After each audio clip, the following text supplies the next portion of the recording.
Book of Heaven, Volume 25, Part 2.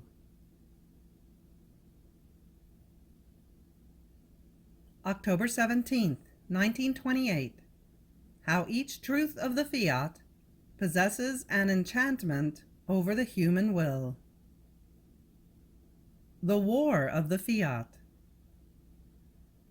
Analogy between the conception of Jesus and the Eucharist, and between the prisoner and the prisoner.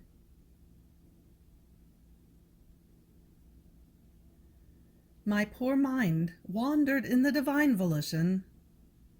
I felt all the truths spoken to me by my highest good Jesus, like many suns that invested my little human will, such that, enraptured by so much variety of light, it no longer felt like acting.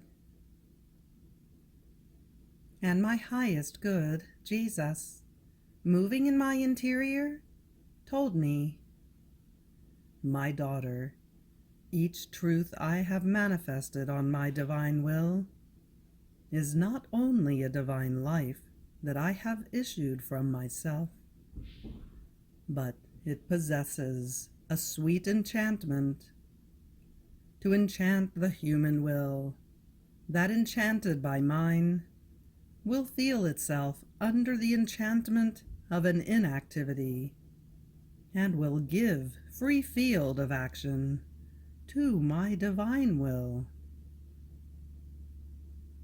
So each truth on my divine will shall be a fierce army against the human will.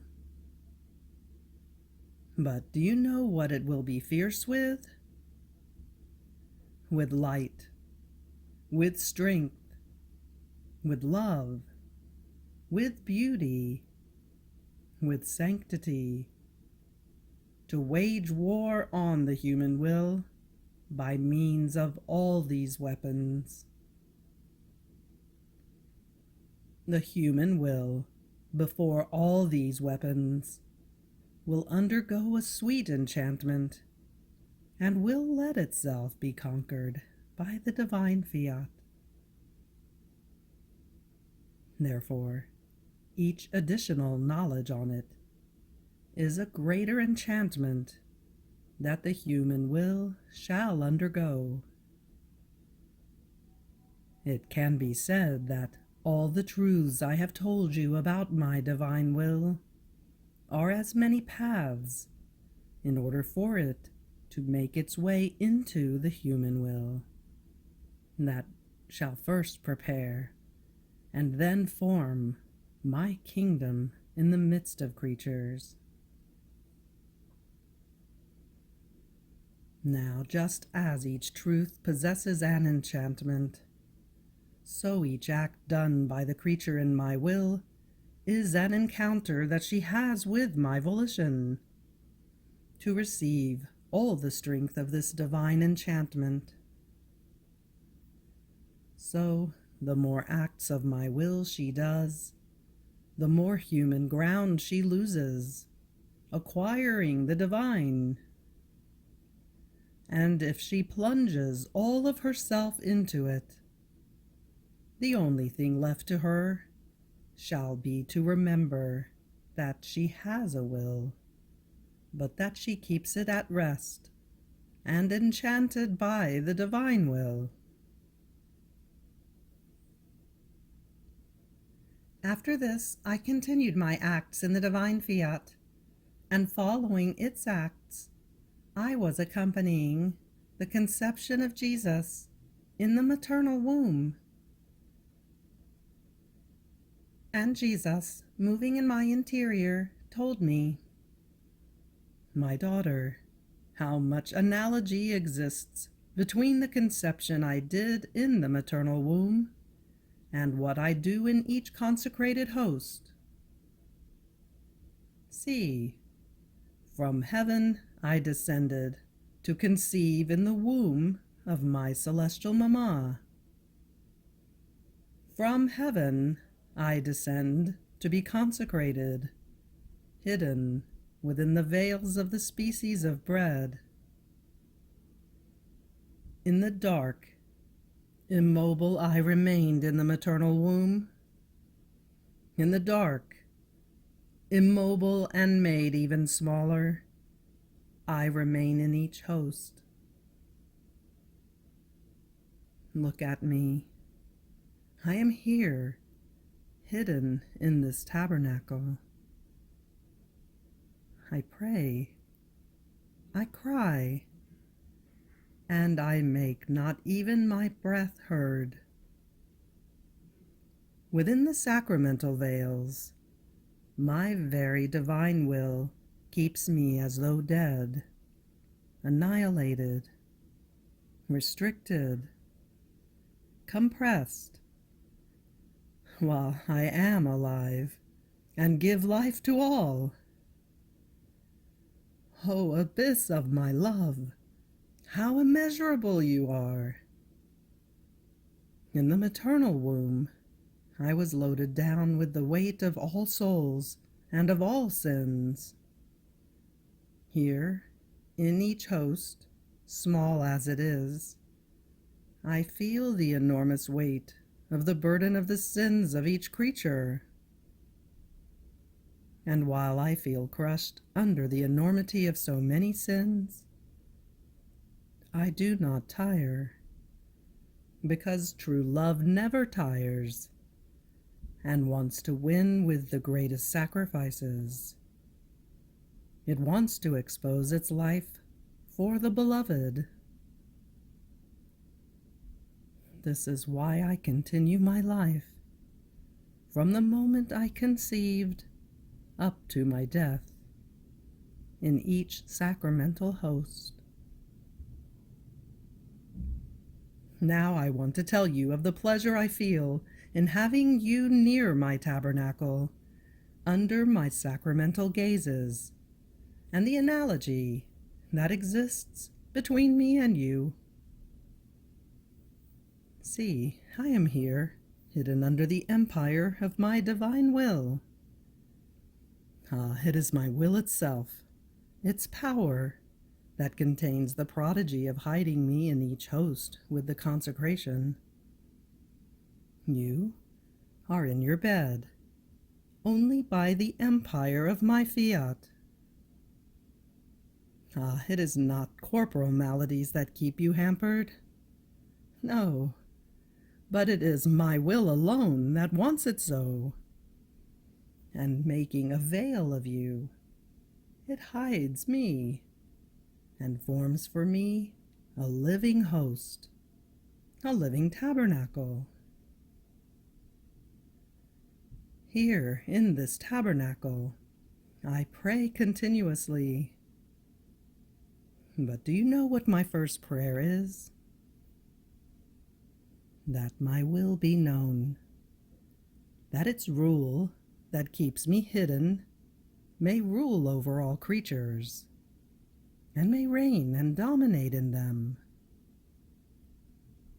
In fact, only when my will is known and forms in them its kingdom, then will my sacramental life have its complete fruit, the fulfillment of the so many sacrifices, the restoration of my life in creatures. And I am here, hidden, making many sacrifices to wait for the triumph, the kingdom of my divine will. You too pray, and as you echo my prayer, I hear your continuous speaking by putting all my acts and all created things in motion. And you ask me, in the name of everyone and everything, that my will be known and form in them its kingdom. Your echo and mine are one, and we ask for one same thing, that everything may return into the eternal Fiat, that its just rights be given back to it. See, then, how much analogy there is between you and me. But the most beautiful one is that what I want you want. We are both sacrificed for a cause so holy. Therefore, your company is sweet to me, and in the midst of so many pains that I suffer, it renders me happy.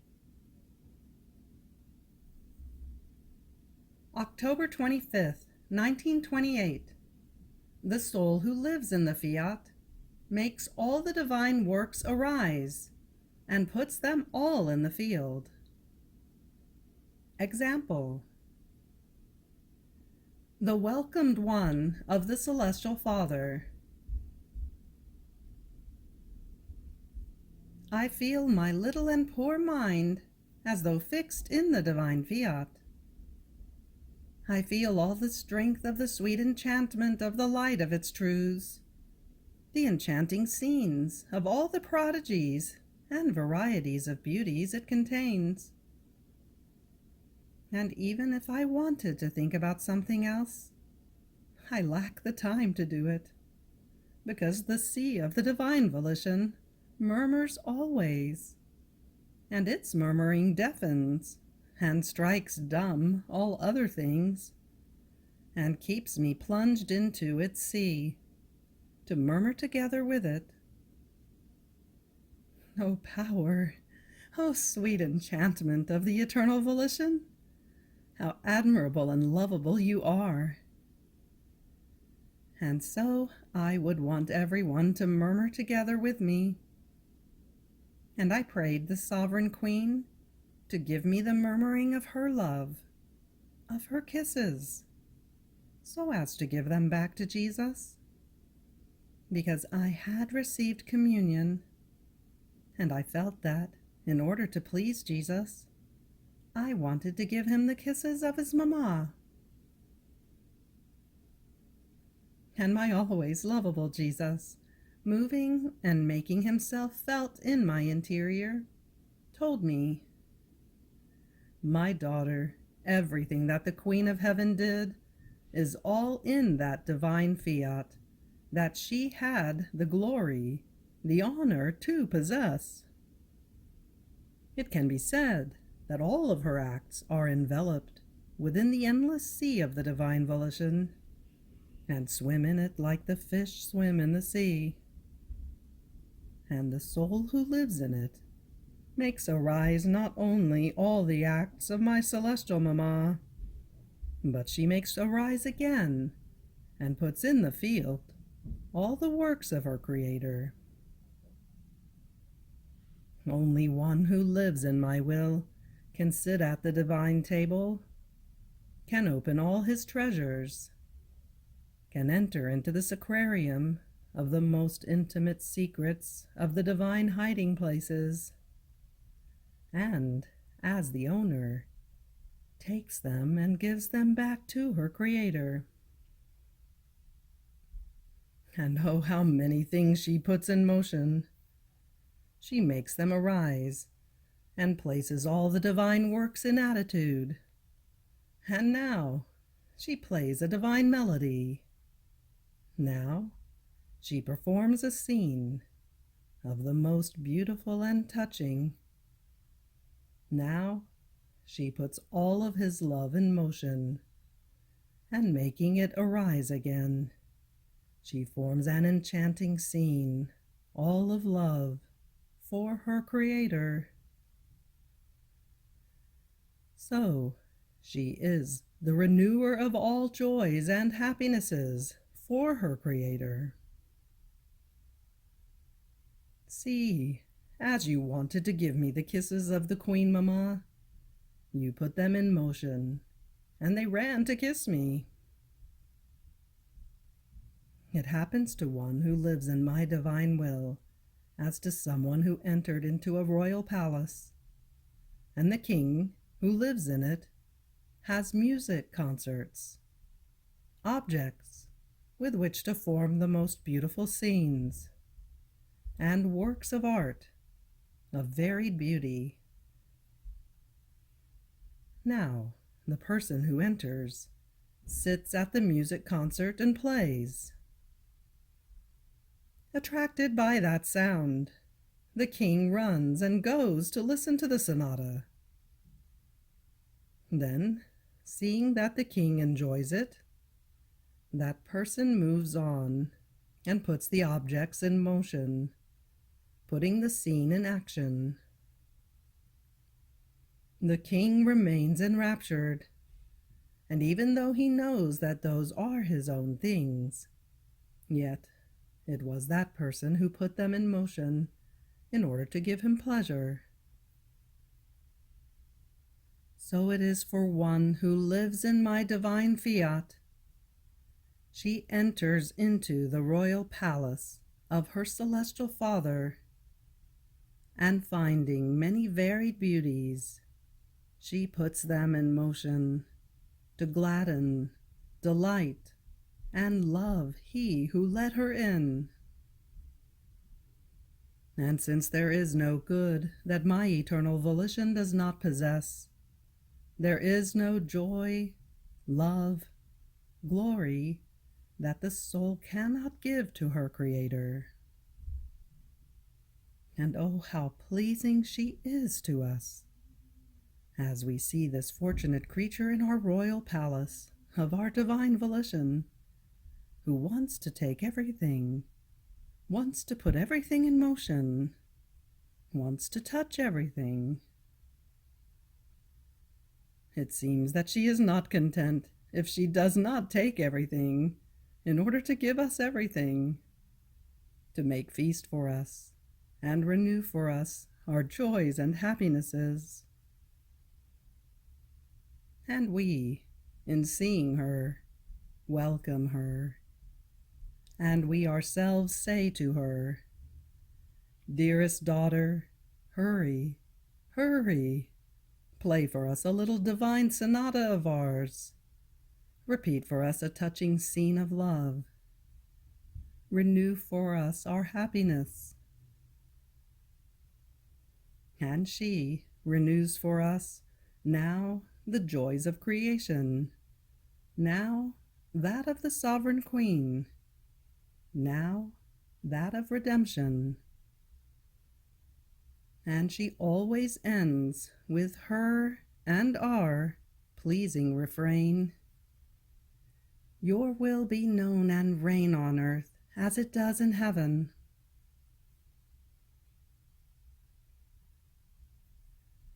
October 28th, 1928. How all that has been done by God has not been taken by the creature. Works of Jesus. The feast of Christ the King, prelude of the kingdom of the divine will.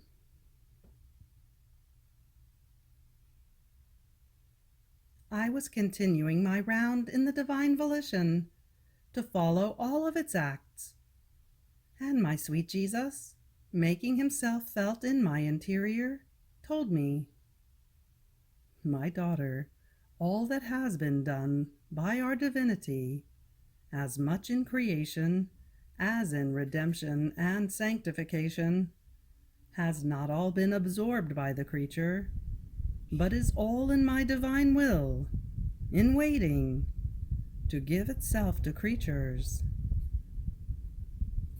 If you could see everything in my divine Fiat, you would find an army of acts of ours that came out of us to be given to creatures. But because our will does not reign, they have neither the space in which to put them, nor the capacity to receive them. And this divine militia has been waiting for as long as 20 centuries to place itself in office of exercise, so as to bring to creatures the gifts, the clothings, the joys, and the divine weapons that each of our acts possesses, in order to form together with them one single divine army, a celestial militia. Now, so that the kingdom of our divine will may reign in the midst of creatures, it is necessary that the creature absorb into herself all of these acts of the divinity done for love of them, and absorb them so much into herself as to enclose within herself everything that my fiat possesses, interiorizing them and consummating them within herself.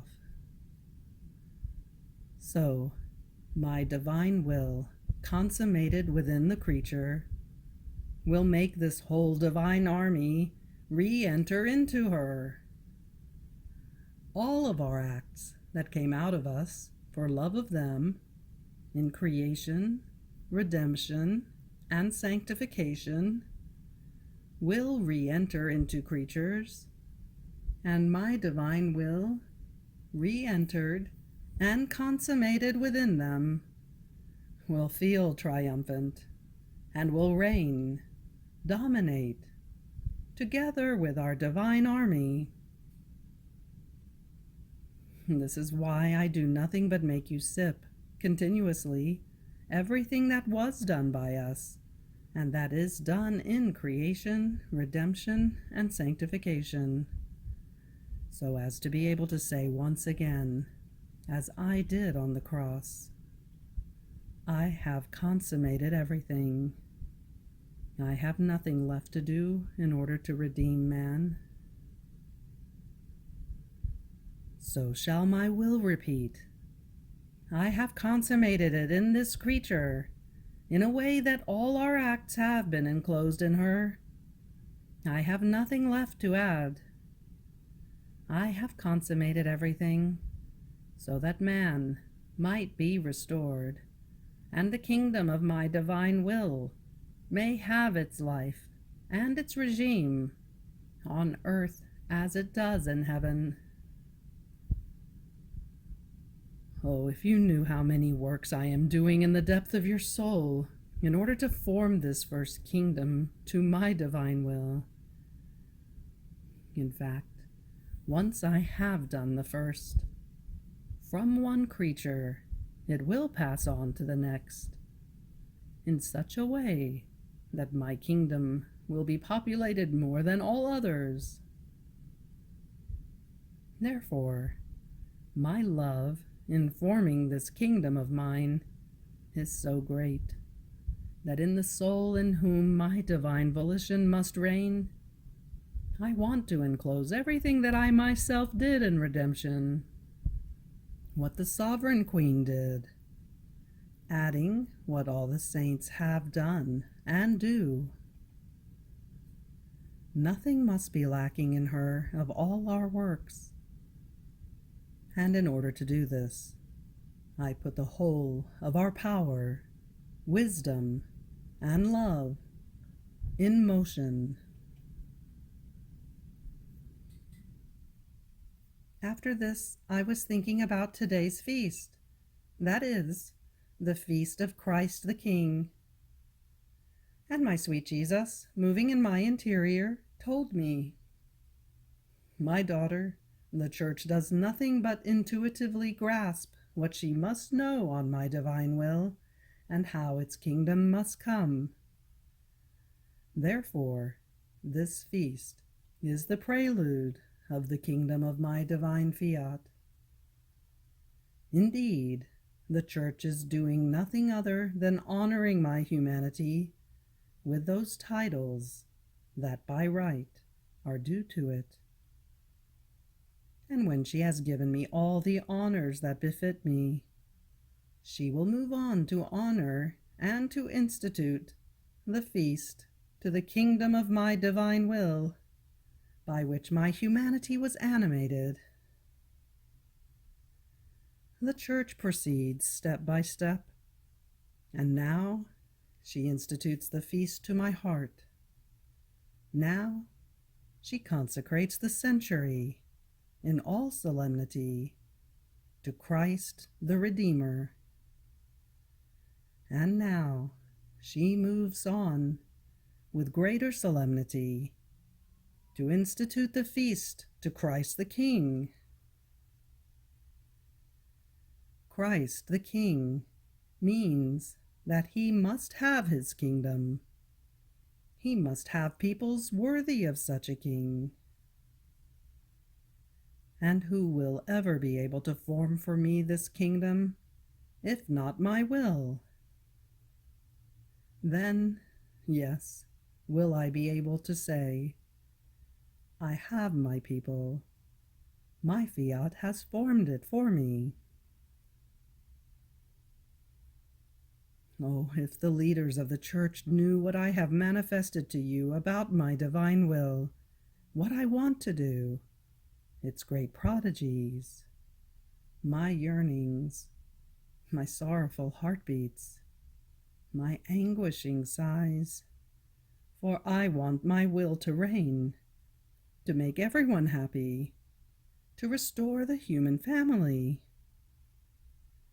They would feel that in this feast of Christ the King is nothing other than the secret echo of my heart, that, echoing in them, without their knowing it, has them institute for me the feast of Christ the King, in order to call their attention and reflection, Christ the King.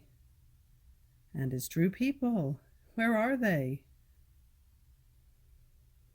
And they would say, let us hasten to make his divine will known. Let us let it reign, that we may give a people to Christ the King, whom we have called so. Otherwise, we have honored him with words, but not with facts. November 4th, 1928. The truth is light that starts from God and fixes itself in the creature. The blessing of Jesus. My poor intelligence feels as though enraptured by the light of the divine Fiat.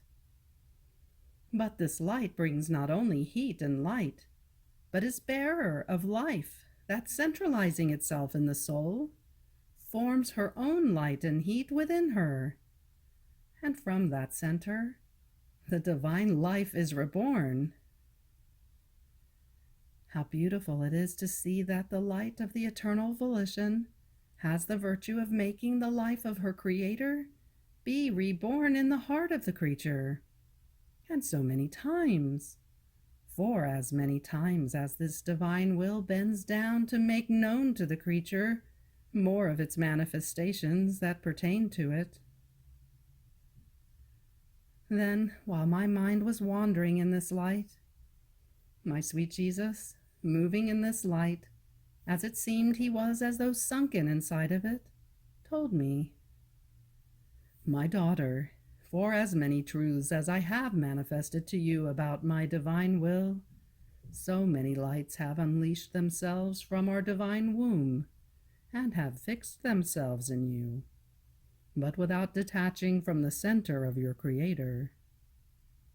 In fact, the light is inseparable from God.